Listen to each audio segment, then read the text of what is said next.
Hello and welcome back to The Princess and the Goblin. I am doing a bunch of videos on Spirit Day last week, so you're going to see me in my spirit wear for most of the videos this week. Sorry. Since it was a short week, I had to do a bunch of videos in one day. Alright, this is Chapter 28, Curdy's Guide, and I think that we are doing Chapter 28 and 29 today. Alright. Just as the consolation of this resolve dawned upon his mind, and he was turning away for the cellar to follow the goblins into their hole, something touched his hand. It was the slightest touch, and when he looked he could see nothing. Feeling and peering about in the gray of the dawn, his fingers came upon a tight thread. The thread he didn't think existed. He looked again, and narrowly, but still could see nothing. It flashed upon him that this must be the princess's thread.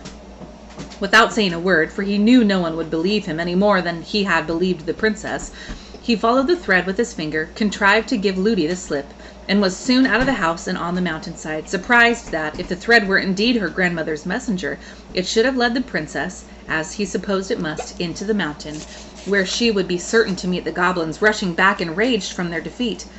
But he hurried on in the hope of overtaking her first. When he arrived, however, at the place where the path turned off for the mine, he found that the thread did not turn with it, but went straight up the mountain. Could it be that the thread was leading him home to his mother's cottage? Could the princess be there? He bounded up the mountain like one of its own goats, and before the sun was up, the thread had brought him indeed to his mother's door. There it vanished from his fingers, and he could not find it, search as he might. Where do you think the princess ran to when the goblins came into the castle? The door was on the latch, and he entered. There sat his mother by the fire, and in her arms lay the princess, fast asleep. "Hush, Curdy," said his mother. "Do not wake her. I'm so glad you're come. I thought the cobs must have got you again." With a heart full of delight, Curdy sat down at a corner of the hearth with a stool opposite his mother's chair, and gazed at the princess, who slept as peacefully as if she had been in her own bed. All at once she opened her eyes and fixed them on him. "Oh, Curdy, you're come," she said quietly. "I thought you would." Curdy rose and stood before her with downcast eyes. "Irene," he said, "I am very sorry I did not believe you." "Oh, never mind, Curdy," answered the princess. "You couldn't, you know. You do believe me now, don't you?" "I can't help it now. I ought to have helped it before." "Why can't you help it now?" "Because, just as I was going into the mountain to look for you, I got a hold of your thread, and it brought me here." "Then you've come from my house, have you?" "Yes, I have." "I didn't know you were there." "I've been there 2 or 3 days, I believe." "And I never knew it? Then perhaps you can tell me why my grandmother has brought me here. I can't think. Something woke me. I didn't know what, but I was frightened, and I felt for the thread, and there it was. I was more frightened still when it brought me out on the mountain, for I thought it was going to take me into it again, and I like the outside of it best. I suppose you were in trouble again, and I had to get you out, but it brought me here instead. And oh, Curdy, your mother has been so kind to me, just like my own grandmother." Here Curdy's mother gave the princess a hug, and the princess turned and gave her a sweet smile, and held up her mouth to kiss her. "Then you didn't see the cobs?" asked Curdy. "No, I haven't been into the mountain. I told you, Curdy." "But the cobs have been into your house, all over it, and into your bedroom, making such a row." "What did they want there? It was very rude of them." "They wanted you. To carry you off into the mountain with them, for a wife to their Prince Harelip." "Oh, how dreadful!" cried the princess, shuddering. "But you needn't be afraid, you know. Your grandmother takes care of you." "Ah, you do believe in my grandmother, then. I'm so glad. She made me think you would some day." All at once Curdy remembered his dream and was silent, thinking. "But how did you come to be in my house and not me know it?" asked the princess. Then Curdy had to explain everything. How he had watched for her sake, how he had been wounded and shut up by the soldiers, how he heard the noises and could not rise, and how the beautiful old lady had come to him, and all that followed. "Poor Curdy, to lie there hurt and ill, and me never to know it!" exclaimed the princess, stroking his rough hand. "I would not have hesitated to come and nurse you if they had told me." "I didn't see you were lame," said his mother. "Am I, mother? Oh, yes, I suppose I ought to be. I declare I've never thought of it since I got up to go down among the cobs." "Let me see the wound," said his mother. He pulled down his stocking, when, behold, except a great scar, his leg was perfectly sound.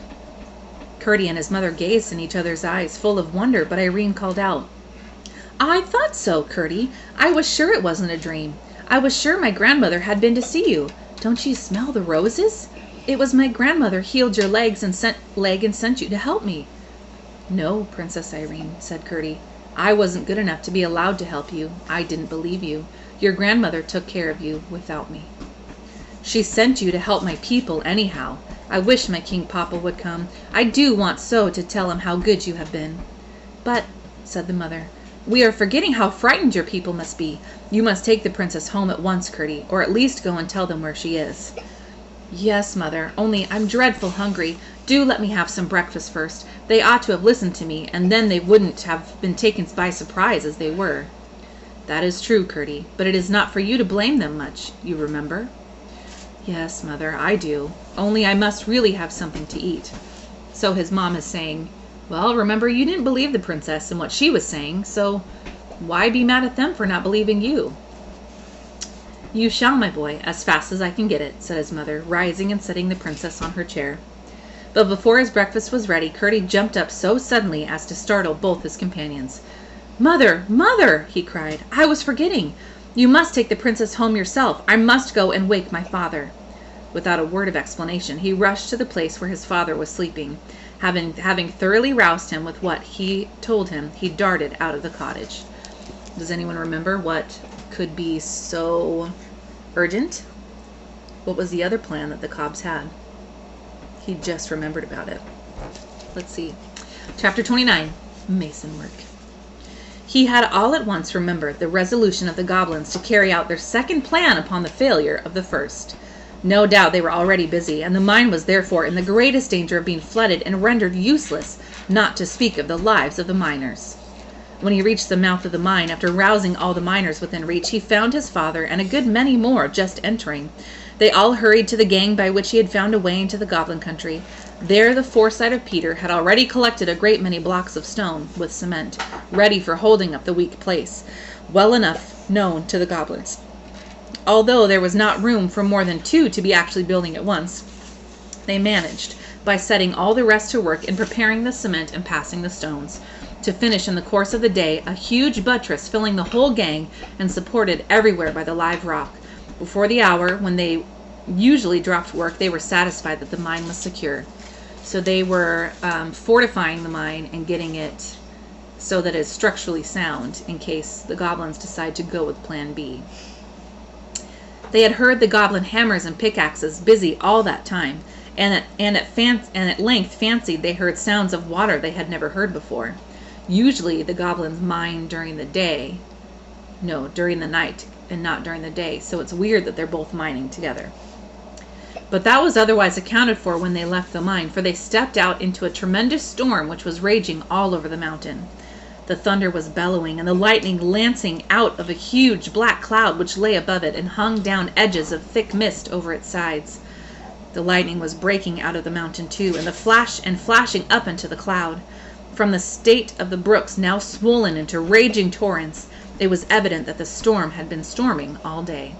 So while they've been in the mine trying to make it safe against water from the goblins planned to flood the mine, there's been a storm raging outside, so there's extra water.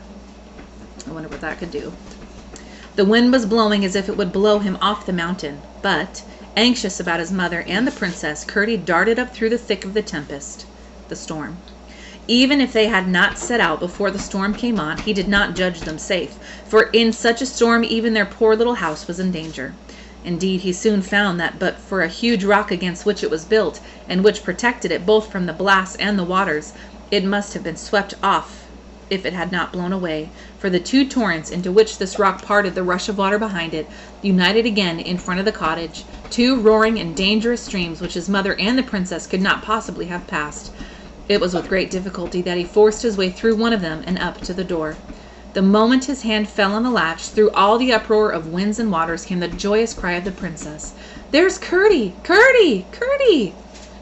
So their house is surrounded by huge torrents, or like little streams that have turned into raging rivers. And so he's saying that he doesn't think that they would have been able to get from their house to take the princess home, and their house is in danger of being completely swept away. She was sitting wrapped in blankets on the bed, his mother trying for the 100th time to light the fire which had been drowned by the rain that came down the chimney. The clay floor was one mass of mud, and the whole place looked wretched. But the faces of the mother and the princess shone as if their troubles only made them merrier. Curdie laughed at the sight of them. "I never had such fun," said the princess, her eyes twinkling and her pretty teeth shining. "How nice it must be to live in a cottage on the mountain." "It all depends on what kind your inside house is," said the mother. "I know what you mean," said Irene. "That's the kind my grandmother says." But by the time Peter returned, the storm was nearly over. But the streams were so fierce and so swollen that it was not only out of the question for the princess to go down the mountain, but most dangerous for Peter even, or Curdie, to make the attempt in the gathering darkness.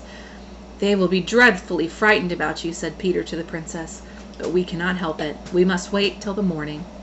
With Curdie's help, the fire was lighted at last, and the mother set about making their supper. And after supper they all told the princess stories till she grew sleepy. Then Curdie's mother laid her in Curdie's bed, which was in a tiny little garret room. As soon as she was in bed, through a little window low down in the roof, she caught sight of her grandmother's lamp shining far away beneath, and she gazed at the beautiful silvery globe until she fell fast asleep. So the princess is safe, but they're all worried. They know that the castle must be completely turned upside down because she is missing, the princess. That's who they're all working for. And their lives are at stake. Their jobs are at stake. So they're all very worried.